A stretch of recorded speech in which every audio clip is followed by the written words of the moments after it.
Hello and welcome to the 13th installment of the Guns and Gear series. This weapon is a weapon I picked up not that long ago. I got on eBay for $100. It did not come with the extended mag, but I did get this on eBay for $35. The name of this gun is the KSC G23f fully automatic pistol. It has two firing modes, that's semi-auto and full auto, just like the G18. All this is in a compact form. Same size as the 19 based on the frame. Some key differences between this and the 18 besides size is the 3-dot sight and the compensated barrel.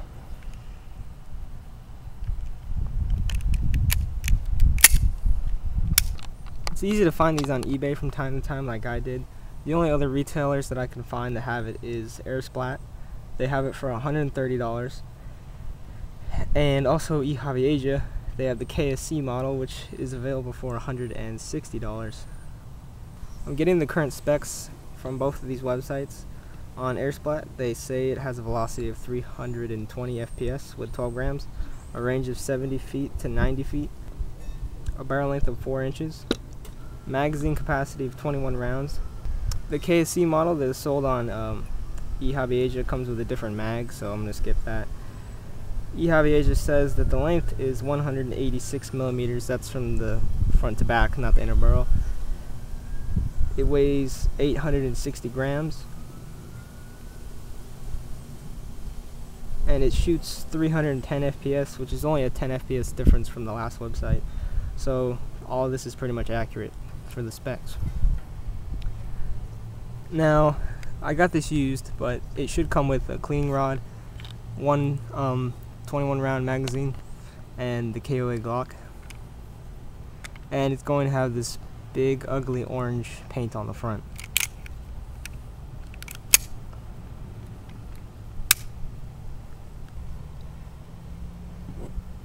Here's a look at the extended mag in the gun. See, it kind of looks a little awkward since this is not a G18 or a 17. The mag is a lot longer. Sort of an awkward look, but these extended mags come in handy. I think all KWAs should, I think that it's nice to buy extended mags for all KWAs, including semi-autos.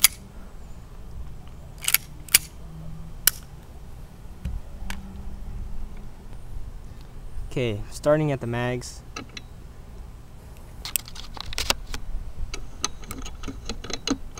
These are the standard KWA mags that come with. These are compatible with KSC, which is also KWA, only in Japan. Starting from the base plate. Well, no, we're going to start from the top. Alright, starting from the top. These all have metal feeding lips and a metal follower.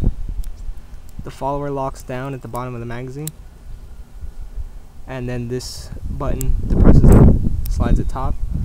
You don't want to depress it with no BBs, or else, like the extended mag, this can happen. See, it's slightly dented, and it causes problems with feeding. A BB might get stuck right there, so never release the spring. And I always like to stick my finger in to make sure it hits my hand and not the top of the mag.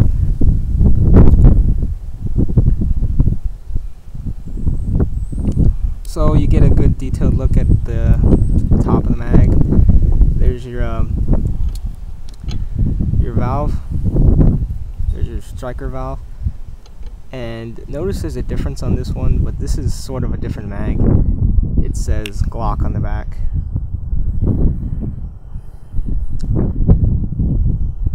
They have these little indents to indicate how many rounds are left on the real gun, I assume. Like all other KWA mags, including their new ones, this is NS1. It has the same paint on the magazines, which are nice. Here are the trades for how many rounds are in the mag. 15 in this little magazine. All the BBs need to be double stacked. They feed from the top, not from the bottom. Made Taiwan sticker, so previous owner kept that on, which is nice. Base plate, which is plastic with nothing on it. To take off the base plate, you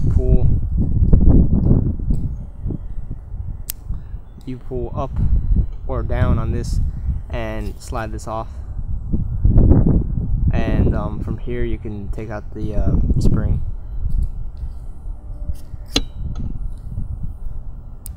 And it's back on.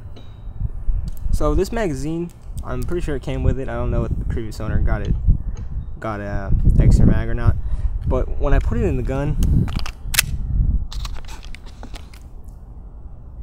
it kind of doesn't go in all the way. Look, it doesn't lock the gun unless I press on it, then it'll lock the gun. So it's as simple as changing my shooting stance. I'm not sure why this mag won't lock it, but Zodiac has a G19 and it locks with his mag, and the extended mag also locks the gun.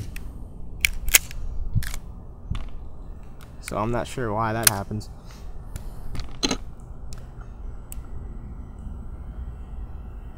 So that was the original mag. These are compatible with the G19. Anything bigger than the G19 and bigger than this gun, it will not fit in. This will fit in the KSC G26 as well. The extended magazine has all the same characteristics. I can hardly find any differences. I'm not sure exactly what this is though.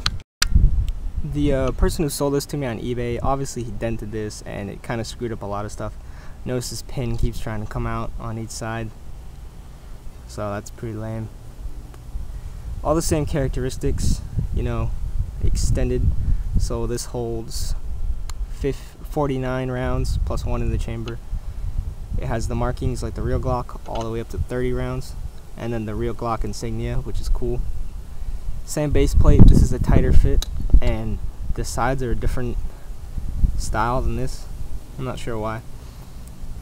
And pretty much the same. This comes in handy a lot. It's pretty good.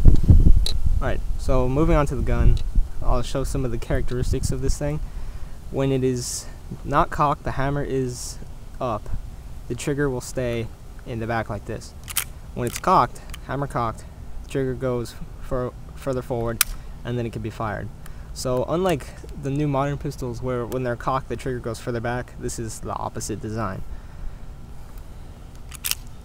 So locked back, I could switch this to safe. See the characteristics of safe is you can pull the trigger all day. You could still rack the slide, pull the trigger and nothing will happen. Rack the slide to change the selection to full auto, and it's the same characteristics as semi-auto. Something I noticed is these might get weak springs, and when they're cocked and slowly released forward, they don't fully go in. The slide won't fully go back on the frame, and it'll have the characteristics of semi-auto, and you gotta push on the slide a little bit, and then you can fire. So when I first got this, I was a little worried about that, and then I figured out it's simple as that. I am going to get an upgraded spring for this to fix that problem, but it only happens when you're really slowly cocking it, and you know, then you can pull the trigger.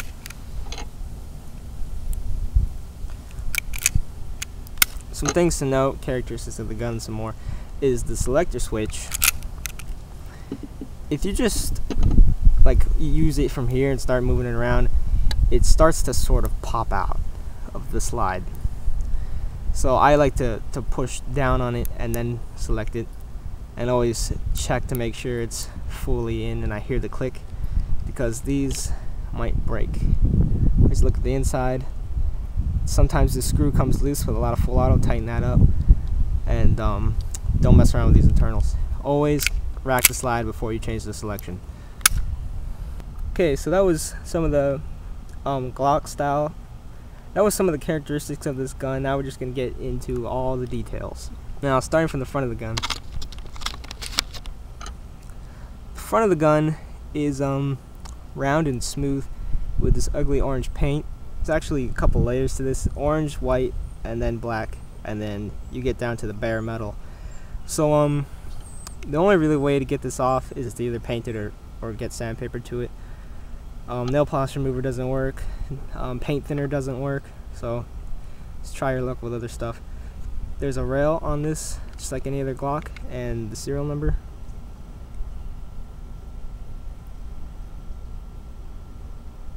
I could barely see it with the camera, but there's a serial number on it.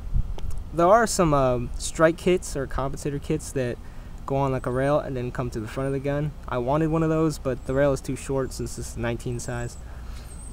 Again, with the serial plate, this is just a regular serial plate, no safety like WeTech or Tokyo Marui. This is probably one of the coolest features of the gun, is the compensated barrel. Built-in compensator. Just looks great. This is beautiful.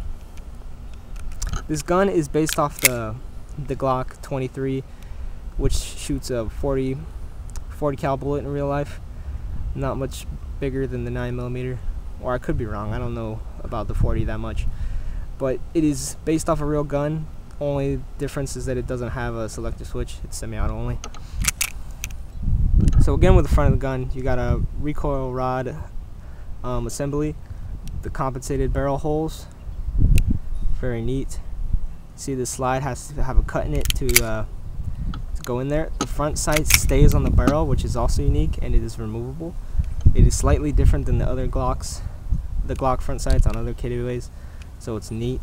The paint on the barrel and the chamber are the same paint as the magazines. Nice rough feeling to it, nice. Gunmetal gray coloring. Scratch is pretty, I wouldn't say bad, but it's alright. You see your silver inner barrel, which is nice. I'm not sure what it's made out of. It could be brass or aluminum, I have no clue, but it is a break from the ugly brass that we see in most guns today. There's not a lot of play with the barrel. I mean, it doesn't play too much. One thing I did notice though is that hammer uncocked, the slide doesn't rattle too much. Hammer cocked, the slide rattles a lot more. So the hammer does put pressure on the rest of the gun when it is uncocked, but it's nothing to worry about with rattling. This is just such a good gun. There are no trades on this, which is easier for me to review. Personally, I like no trades on a gun. It's clean, enjoyable. The front sight is made out of plastic. The slide, of course, is made out of aluminum. This is made out of aluminum. I heard stories about it being zinc, which I don't think is true. The selector switch is aluminum. Well, basically all the metal on this is aluminum. There's almost no steel except for the pins and maybe this. This is interesting. Is the magazine release on this is metal. And all the other KWAs I've ever seen have plastic ones. I'm thinking the previous owner might have switched it, but online I can't find any information about the magazine release on this gun. This, of course, is steel also. So, moving further back, the slide lock catch is sort of getting worn out because this is steel on aluminum, and every time you release the slide, you're wrenching, you're scraping steel against aluminum, and eventually the slide lock might stop working. That happened with my WeTech, which was made of pot metal. This will last a little longer, but I suggest when using this to power stroke it. In the front of the trigger guard is some serrations for holding your gun like this. So that's nice, keeping true to the real Glock. The trigger has serrations on the sides, and there is no Glock style safety in this. The KSC has one, and you could buy an aftermarket one from KWA. It does have the hole to accept it, so everything is there for it, it just didn't come with one. The disassembly tabs are made out of metal. Easy to disassemble this gun. Make sure it's on safe, otherwise the slide won't come off. Cock the slide further back and pull down on them tabs. And alright, I'm going to start keeping tabs on this. So far I've been interrupted during this video once. We'll see how many more times I get interrupted. So rack the slide on safe and pull down on these two tabs. Release the slide and it should come off. Alright, it's off. Now we're going to take a look at the internals while we're here. The spring. There's the barrel, and then the inner barrel. Here's the nozzle, and then your internals, which are different because this is a full auto pistol.